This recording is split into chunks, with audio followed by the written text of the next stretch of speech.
नमस्कार, आपण पाहताय लोकराज्य न्यूज 24। पाहुयात महत्त्वाची बातमी। पुणे रेल्वे स्टेशन येथील फलाट क्रमांक 1 वरील एका हॉटेलमध्ये सोमवारी अचानक आग लागल्याची घटना घडली। घटनेमुळे काही काळ परिसरात घबराट पसरली होती।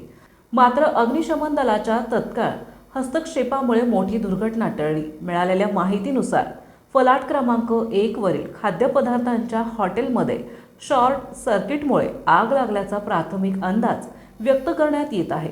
धुराचे लोट बाहेर येऊ लागल्याने प्रवासी आणि विक्रेत्यांमध्ये भीतीचे वातावरण निर्माण झाले। स्टेशन प्रशासनाने तत्काळ सतर्कता बाळगत परिसर रिकामा केला। घटनेची माहिती मिळताच अग्निशमन दलाच्या गाड्या काही मिनिटात घटनास्थळी दाखल झाल्या। जवानांनी तत्परतेने पाण्याचा मारा करत अग्नीवर नियंत्रण मिळवले। सुदैवाने या घटनेत कोणतीही जीवितहानी झाली नसून कोणालाही दुखापत झालेली नाही। आगीत हॉटेलमधील काही साहित्य आणि उपकरणाचे नुकसान झाले। घटनेनंतर रेल्वे प्रशासनाने सुरक्षेच्या दृष्टीने विद्युत यंत्रणेची तपासणी सुरू केली असून पुढील चौकशी केली जात आहे।